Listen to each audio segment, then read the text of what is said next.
Assalamualaikum warahmatullahi wabarakatuh. Di video kali ini, saya akan membahas teori pembelajaran sosial Albert Bandura. Pertama, biografi Albert Bandura. Albert Bandura lahir di Mundare, Kanada pada Desember 1925. Dia menerima gelar sarjana muda di bidang psikologi dari University of British Columbia pada tahun 1949. Kemudian ia melanjutkan studinya ke Universitas Iowa dan meraih gelar dokter pada tahun 1950. Dan pada tahun 1953 ia mulai mengajar di Universitas Stanford.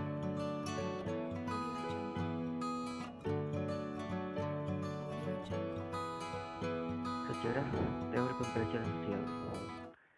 Teori pembelajaran sosial merupakan perluasan dari teori belajar perilaku yang tradisional atau behavioristik. Teori pembelajaran sosial ini dikembangkan oleh Albert Bandura pada tahun 1986. Teori ini menerima sebagian besar dari prinsip-prinsip dan teori-teori belajar perilaku, tetapi memberikan lebih banyak penekanan pada kesan dan isyarat-isyarat perubahan perilaku dan pada proses-proses mental internal. Jadi, dalam teori pembelajaran sosial, kita akan menggunakan penjelasan-penjelasan reinforcement internal dan penjelasan-penjelasan kognitif internal untuk memahami bagaimana belajar dari orang lain. Dalam pandangan belajar sosial, itu tidak didorong oleh kekuatan-kekuatan dari dalam dan juga tidak dipengaruhi oleh stimulus-stimulus lingkungan.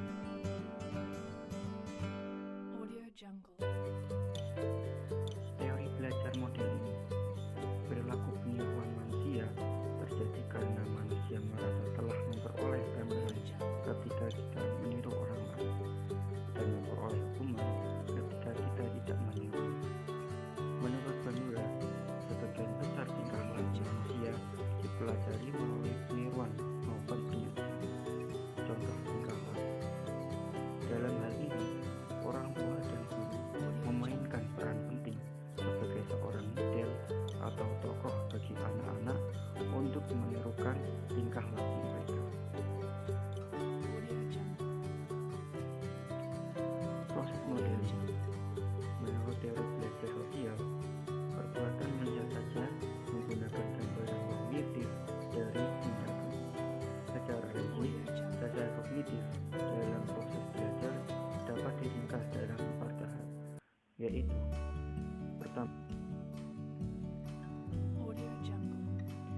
Pertama, perhatian. Subjek harus memperhatikan tingkah laku model untuk dapat mempelajarinya. Subjek memberi perhatian tertuju kepada nilai, harga diri, sikap, dan lain-lain yang dimiliki. Contohnya, seorang pemain musik yang tidak percaya diri mungkin meniru tingkah laku pemain musik terkenal sehingga tidak menunjukkan gaya yang sendiri. Kedua, mengingat. Subjek yang memperhatikan harus merekam peristiwa itu dalam sistem ingatannya. Ini membolehkan subjek melakukan peristiwa itu kelak bila diperlakukan atau diingini. Kemampuan untuk menyimpan informasi juga merupakan bagian penting dari proses belajar.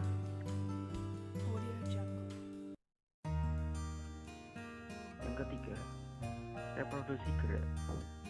Setelah mengetahui atau mempelajari suatu tingkah laku, subjek juga dapat menunjukkan kemampuannya atau menghasilkan apa yang disimpan dalam bentuk tingkah laku. Contohnya, mengendarai mobil atau bermain tenis. Jadi, setelah subjek memperhatikan model atau menyimpan informasi, sekarang saatnya untuk benar-benar melakukan perilaku yang diamatinya. Praktek lebih lanjut dari perilaku yang dipelajari mengarah pada kemajuan, perbaikan, dan keterampilan.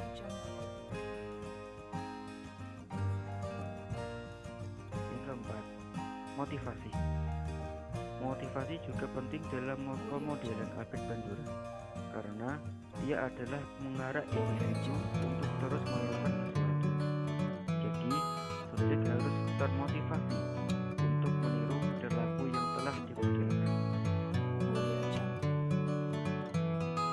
Jenis-jenis peniruan. Peniruan langsung. Pembelajaran langsung dikembangkan berdasarkan teori yang ada sehingga sesuatu ini adalah ada metode suatu fase di mana seorang mengajarkan atau mencontohkan atau melakukan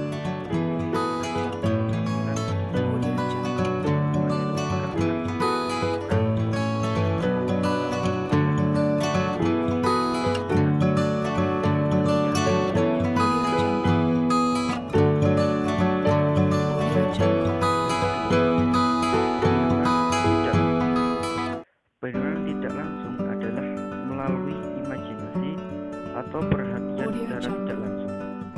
Contohnya, meniru watak yang dibaca dalam buku. Ketiga, peniruan gabungan. Peniruan jenis ini adalah dengan cara menggabungkan tingkah laku yang berlainan, yaitu peniruan langsung dan tidak langsung. Contohnya, seorang siswa meniru gaya guru.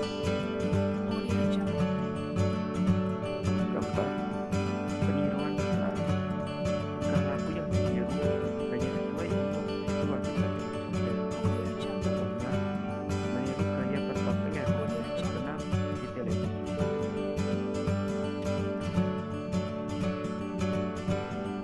Yang kelima, peniruan berkelanjutan.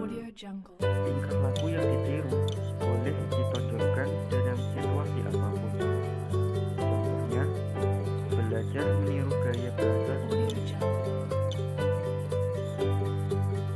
Eksperimen pemodelan Bandura. Kelompok A justru memperhatikan sekumpulan orang dewasa berkumpul, menunggu, menendang, dan menjerit ke arah patung boneka biru. Hasilnya, anak-anak tersebut meniru apa yang dilakukan oleh orang dewasa, malahan lebih agresif. Sedangkan kelompok B disuruh perhatikan sekumpulan orang dewasa bermesraan dengan patung boneka biru. Hasilnya, tidak menunjukkan tingkah laku yang agresif seperti pemukulan. Bisa disimpulkan, tingkah laku anak-anak dipelajari melalui peniruan atau pemodelan adalah hasil dari penguatan.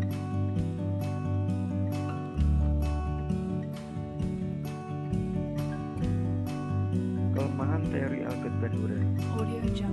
Teori pembelajaran sosial Albert Bandura sangat sesuai jika diklasifikasikan dalam teori behavioristik. Ini karena teknik pemodelan Albert Bandura adalah mengenai peniruan tingkah laku, dan ada kalanya cara peniruan tersebut memperlakukan pengulangan dalam mendalami suatu yang ditiru. Selain itu juga, jika manusia belajar atau membentuk tingkah lakunya dengan hanya melalui peniruan, sudah pasti terdapat sebagian individu yang menggunakan teknik peniruan ini juga akan meniru tingkah laku yang negatif, termasuk perlakuan yang tidak diterima dalam masyarakat. Kelebihan teori Albert Bandura. Teori Albert Bandura lebih lengkap dibandingkan teori belajar sebelumnya. Karena itu, menekankan bahwa lingkungan dan perilaku seseorang dihubungkan melalui sistem kognitif orang tersebut. Bandura memandang tingkah laku manusia bukan semata-mata refleks atas stimulus, melainkan juga akibat reaksi yang timbul akibat interaksi antara lingkungan dengan kognitif manusia itu. Pendekatan teori belajar sosial lebih ditekankan pada kebiasaan merespon dan peniruan. Selain itu, pendekatan belajar sosial menekankan pentingnya penelitian teoris dalam mempelajari mempelajari perkembangan anak-anak. Penelitian ini berfokus pada proses yang menjelaskan perkembangan anak-anak, faktor sosial dan kognitif. Kesimpulannya, Adi Bandura menyatakan faktor sosial dan faktor kognitif